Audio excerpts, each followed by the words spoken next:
Today, inshallah ta'ala, I'll share with you the continuation of the few lessons I wanted to extract from Surah Al-A'raf, the 7th surah of the Quran, where Allah talks about in exhaustive detail the story of creation and the story of Adam alayhi salam, and the devil, Iblis.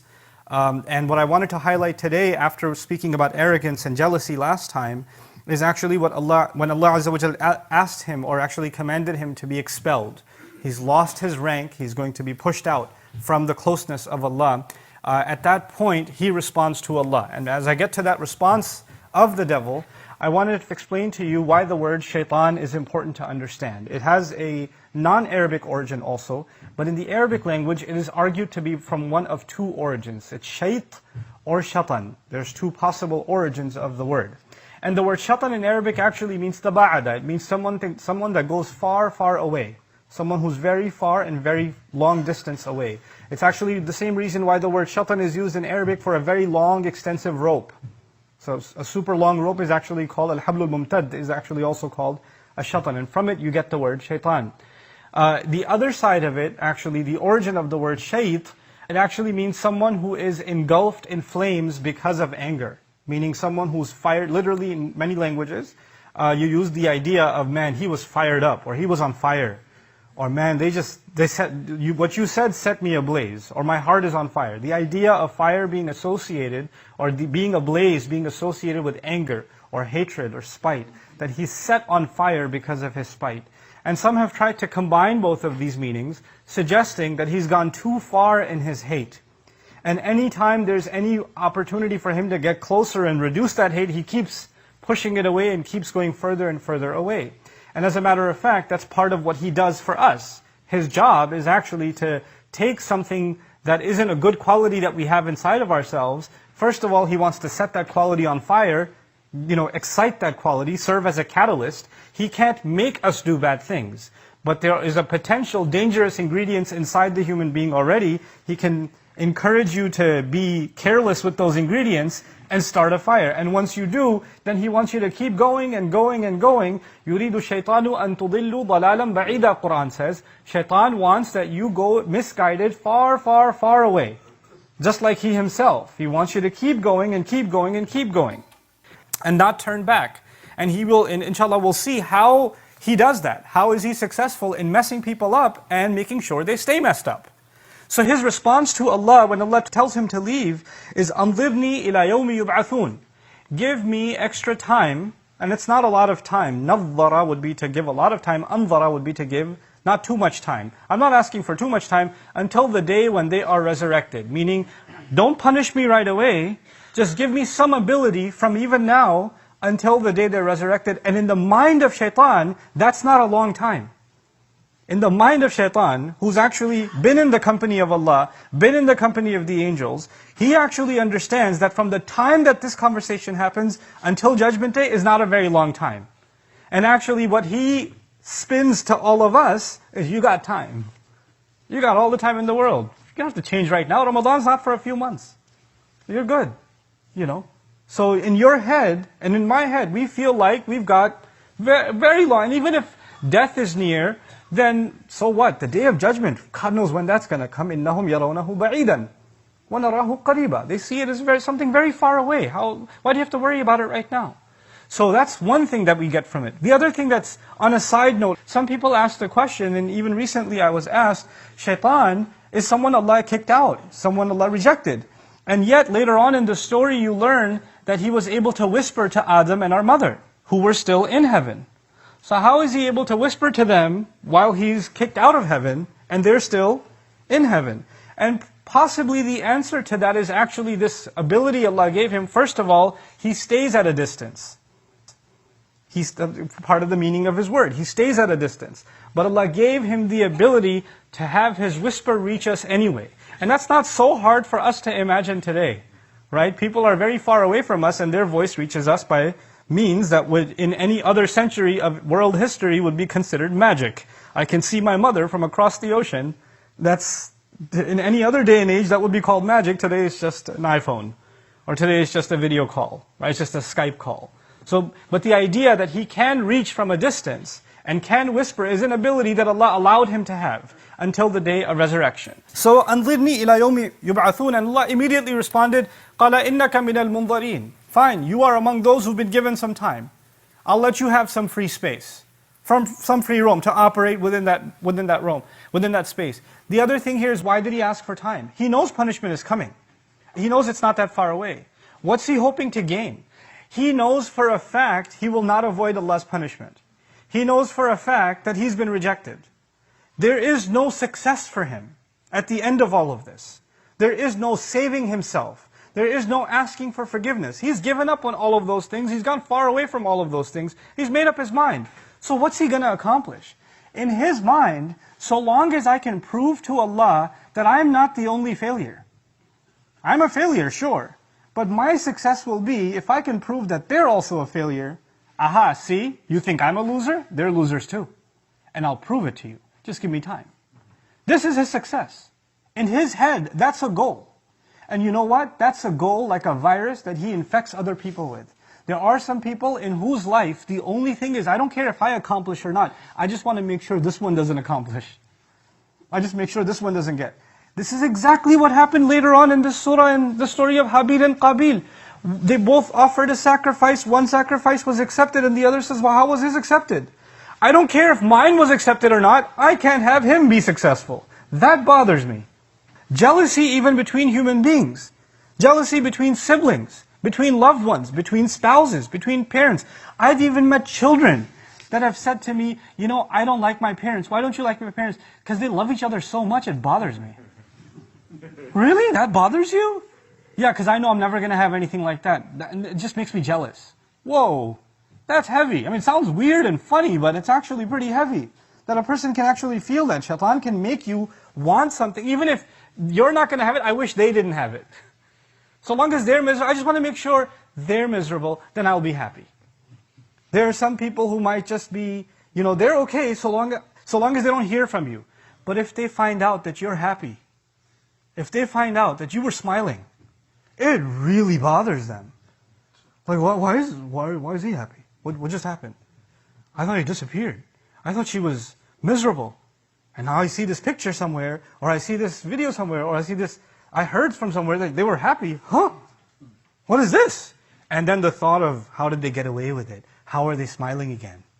It just eats away at them. They can't get it out of their head. You know? This is from the devil himself. The devil can't see us succeed. And so he tells Allah, give me time and I'll prove my case.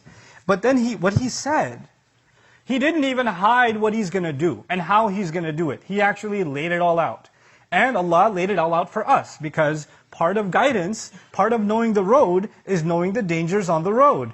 So know your enemy. Allah didn't just give us directions. Here's how you get to heaven. Well, here are all the obstacles on your way to heaven.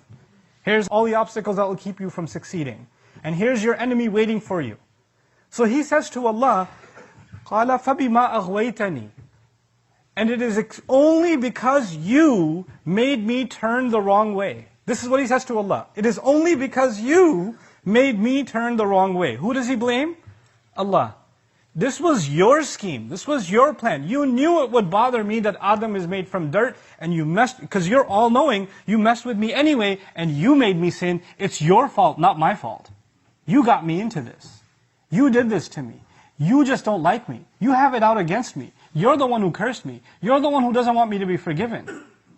And because you did this to me, I'm going to do this to these human beings that you love so much. So the first part of that is blaming Allah. And because in his response, you know, you could see, first he refused to do sajda.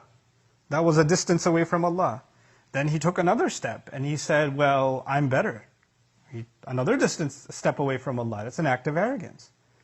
But now he's taken a huge step away from Allah. When he says, no, not only am I not wrong, you're the one who's wrong. You're the one who did wrong to me. Now he's blaming Allah. He's taking even another step. Guess what he's going to do with humanity? He's going to come to each one of us, and first he's going to make us disobey Allah. We all disobey Allah at some point. We're not perfect. We're going to make mistakes. But that's one thing. And maybe one time you make a mistake, you feel bad, you ask Allah to forgive, you repent, you cry, you feel guilt inside you.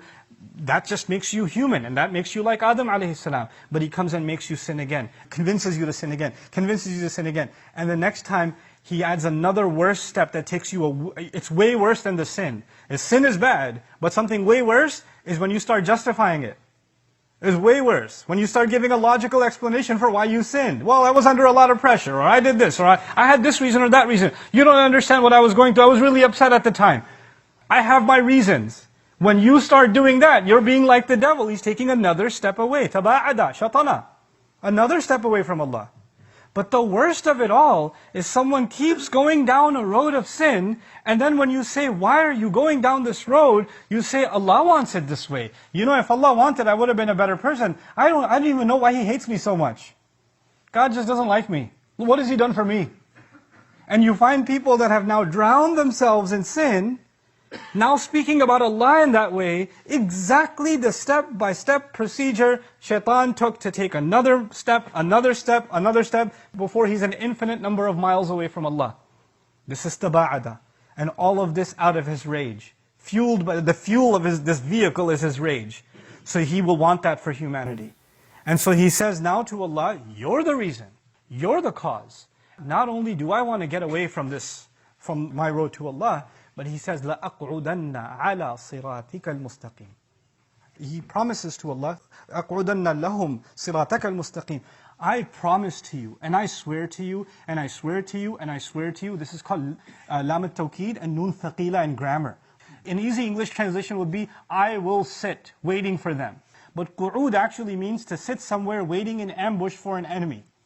Qu'ud and a maq'ad in Arabic is where you sit, waiting to ambush your enemy. You know how like cops sometimes pull in behind the bushes on the highway? Waiting for you to speed? That's qu'ud. That's actually qu'ud. وَقْعُودُ لَهُمْ كُلَّ مَرْصَدٍ.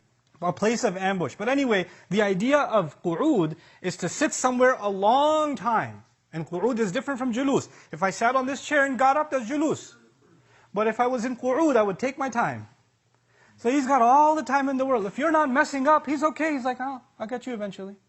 I'm waiting, I'm waiting, I'm waiting. He's studying you. إِنَّهُمْ يَرَوْنَكُمْ هُوَ وَقَبِيلُهُ مِنْ حَيْثُ لَا تَرَوْنَهُمْ. He and his minions are constantly watching you, surveying you, from places you can't imagine. They're studying your behavior. They're looking at how you respond to things. They look at what upsets you, what makes you happy, what makes you slip. And then they use that against you. You're literally the psychological subjects of these devils. And so he promises Allah the strangest promise. He says, I will sit, I will wait there for them. I swear to you, I will wait, and I will wait. Where? On your path that is straight. On your straight path. Sometimes people ask the question, I understand when disbelievers mess up. I understand when people who don't believe in God are drinking and clubbing and adultery and all this other stuff. I get it. But I don't understand why people that look religious, act religious, talk religious, they know Quran, they've memorized, they're wearing hijabs, they just came from Hajj. And look at what they're doing. Look at how they're talking. Look at how they're behaving. These are supposed to be good people, and look at how they're messing up. Guess who he comes after more than anyone else? He actually, he's bothered by people that are on this path. And he waits to attack you. And when he fails, he moves down 1 mile and says, okay, when you pass this mile marker, maybe I'll get you then. And when you make him fail again, he moves ahead and waits for you again. And you keep going down this path, and he will come at you and come at you and come at you. You know, people that haven't changed for Allah, people that are still in sin, they look at someone who's trying to change and say, you're a good person. You know, Allah made it easy for you. Allah didn't make it easy for anyone. The devil comes to everyone. It doesn't matter if you're praying 5 times a day. It doesn't matter if you're in tahajjud every single night. It doesn't matter if you do hajj every single year. It doesn't matter if you recited the entire Quran and you recite it over and over and over again. That will never make you immune from the devil waiting for you and coming at you and coming at you and coming at you. And he doesn't attack people the same way. You know, when you study your enemy, you know, in sports, for example, what they do with teams, before they have a match with a team, they study the strategy for that team. and the coach tells them, this is how we're going to do our offense, this is how we're going to do our defense against this team. They study their opponent very, very well. So the gameplay of a team is not the same depending on the opponent. Even in one-on-one sports like tennis and things like that, you get coached, this is how you handle this opponent, this is how you handle their serve, this is how you respond. This is exactly what the devil does. His attack is not the same for me as it is for you. He's not going to attack you the same way he attacks me. He will study you, find out your weaknesses, and come at you from your weaknesses. He'll study me, find out my weaknesses, come at me from my weaknesses. Allah has given him that time where he can just allow to be, sit back and just watch and study and observe, and then come and suggest, and then come and give whispers. And that too, all of it on Allah's straight path. So you know what we're learning? That the hardest thing to do is to actually take one step towards Allah. So the hardest thing to do. Not make 1,000,000 miles of progress. One step towards Allah. Because when you're about to take that one step, He goes, wait. You were my friend. Because when you're going in the other direction, you're the devil's friend. But if you turn towards Allah, you just became his enemy. You're the reason he got kicked out. He wants to prove that everybody can be his friend in hell. So when you turn around even a little bit, and you take even one step, the devil will come at you in every single possible way he can to dissuade you from turning back. I've even met people that say, everything is going smooth in my life until I start praying. When I start praying, problems start happening. All of a sudden my friends are mad at me. All of a sudden my health is going bad. All of a sudden I'm having this trouble or that trouble or the other trouble. So I'm just scared of praying because things just start messing up. I knew a scholar one time who, his mother was Christian. He kept inviting her to Islam, and he's old himself. And his mother's very old, and he keeps inviting her to Islam, inviting her to Islam, inviting her to Islam. She's not ready to leave. And one time she decides that she's thinking about Islam, and she starts getting nightmares every night. There's literally nightmares every night. And every time she'd hold on to the crucifix and then go to sleep, the nightmares disappear. The devils know that you're taking a step. And they've got to come at you. They've got to make sure you go back and be their friend. So he says, I will sit there waiting like a roadblock on your straight path. But then how is he convincing us to turn away? He says to Allah, ثُمَّ لَآتِيَنَّهُمْ مِنْ بَيْنِ أَيْدِيهِمْ وَمِنْ خَلْفِهِمْ وَعَنْ أَيْمَانِهِمْ وَعَنْ شَمَائِلِهِمْ. He says, I will attack them from 4 directions. I will attack them from the front. I will attack them from behind. I will attack them from the right, and I will attack them from the left. From the front, from behind, from the right, and from the left. Now, that could just mean I'm going to attack him for all sides. But Allah's words are very precise. Allah's words are very precise. Each one of these is a strategy of the devil. He has a different kind of attack from the front, a different kind of attack from the right, a different kind of attack from the left, a different kind of attack from behind. Each of these attacks, how does he know that his attacks are successful? وَلَا تَجِدُ أَكْثَرَهُمْ شَاكِرِينَ. You will not find that most of them are grateful. If he can attack you, and by the end of that attack, you are no longer grateful to Allah.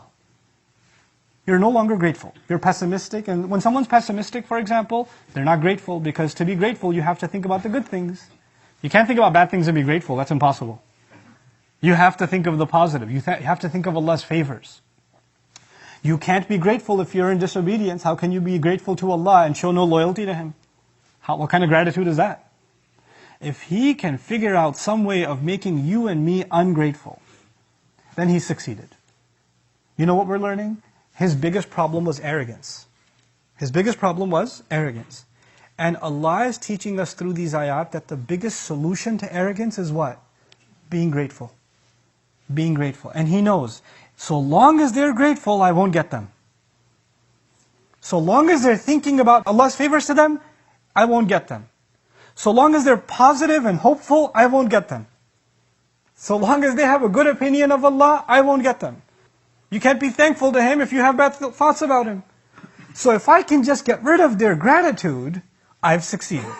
And He will try to get rid of it from the front, from the right, from the left, and from the back. This is why we have to study how is it that Shaitan is going to ruin our journey along the straight path. May Allah Azza wa Jal keep us firm and committed to the straight path. May Allah Azza wa Jal keep us committed to that path and accept our worship and save us from the whispers of the devil. Barakallahu li wa lakum. Assalamu alaikum wa rahmatullahi wa barakatuh.